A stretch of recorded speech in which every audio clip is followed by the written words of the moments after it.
Okay, so I finally finished, kind of, but don't tell nobody. So, this is a Gemini reading. Shit. It's a lot going on already. See, I ain't even get to pull nothing yet, and it's already about one to pop off. Okay. So let me get a few cards for Gemini. Explain what's currently going on in Gemini's situation and in their life. Whoever needs to hear this message and whoever is looking for a message that they want to receive.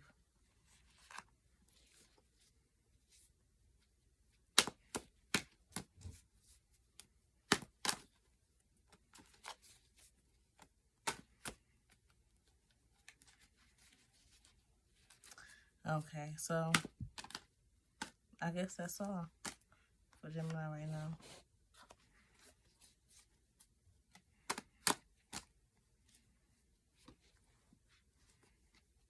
On the bottom we have Queen of Swords, in the middle we have the Hermit, and on top we have Three of Pentacles. So, the Magician is the first card, and that's in reverse. The Magician is usually about someone who is in tune fully with their environment, their emotions, and their surroundings. Maybe not as much as their emotions, but their environment, like, and the things that they can work with and the things that they can't. So yeah, that's that energy right now. Hold on, sorry. This right on in the face. Y'all, hold on, wait.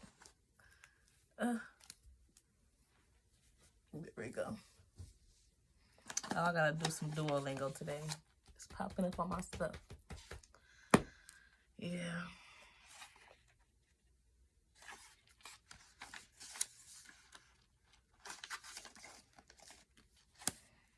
Okay, it says, outside forces hold him back.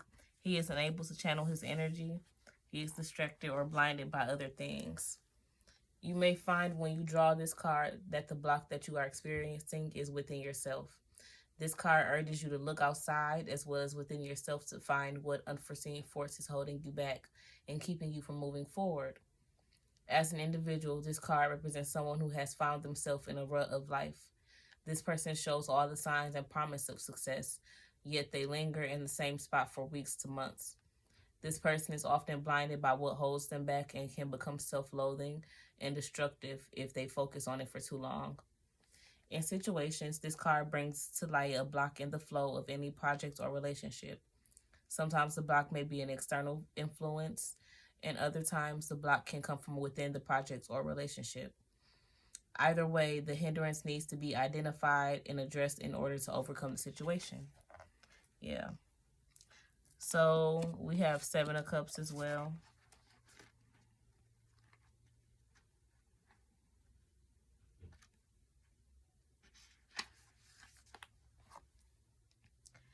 She takes hold of her dreams and breaks free to make more of it. The reverse of this card urges you to take hold of the fantasies and illusions before you and find the drive within yourself to reach them. It recommends using your inner power to make these illusions come to life by drawing from your own resources and not waiting for external forces to deliver. You owe it to yourself to try. In relationships, the time has come to stop wishing for something better and to actually go out and seek it. Find the ideal partner within yourself before you look to others. Channel your emotional drive to get more of what you deserve. Do not stand aside and hope for something better. Strive for it yourself. Okay. Eight of Wands is next. Yeah, I feel like these cards are mostly self-explanatory.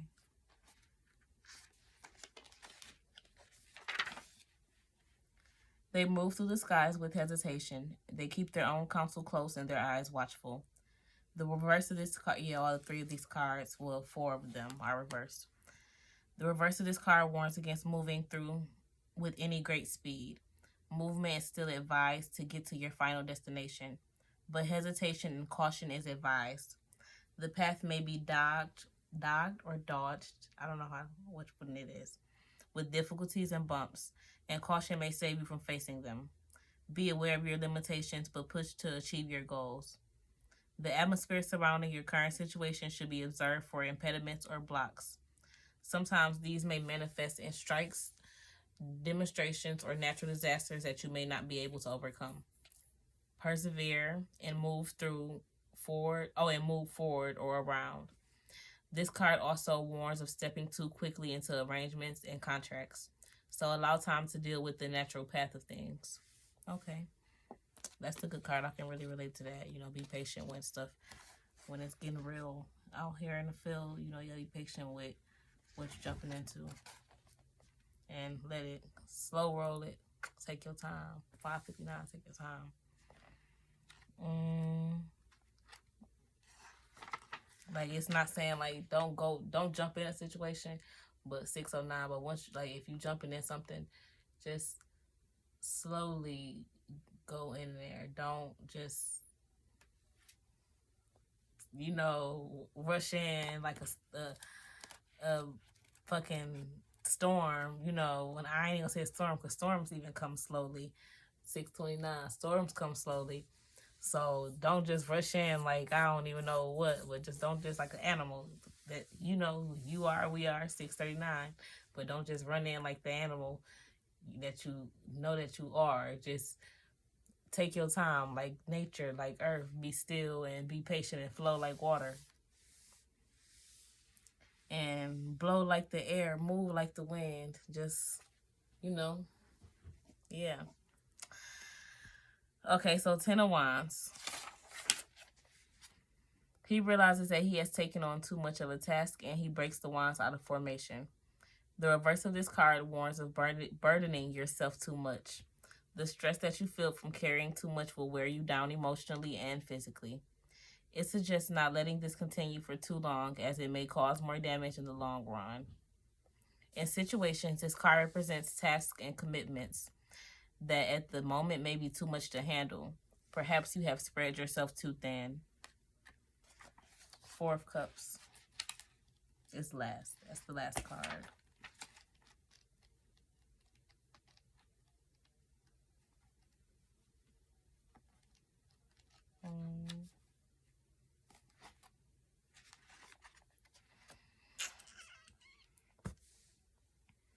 Okay, so complacency overrides emotional growth. Here, stability breeds a bored and lifeless character. You may find that you are too comfortable in your environment and have reached a sense of numbness. Even when approached by something of remote interest, you may find yourself unwilling to apply yourself. This card advises you to break out of your rut and perhaps go on a short trip or a vacation for a change of scenery. The environment around you feels lifeless and still. Energy behind projects seem to lack drive and motivation, and interest is waning due to lack of excitement. Relationships feel routine and inconsequential. So yeah, that's the Gemini reading for today. So have a good night. Stay tuned for more. Thank you.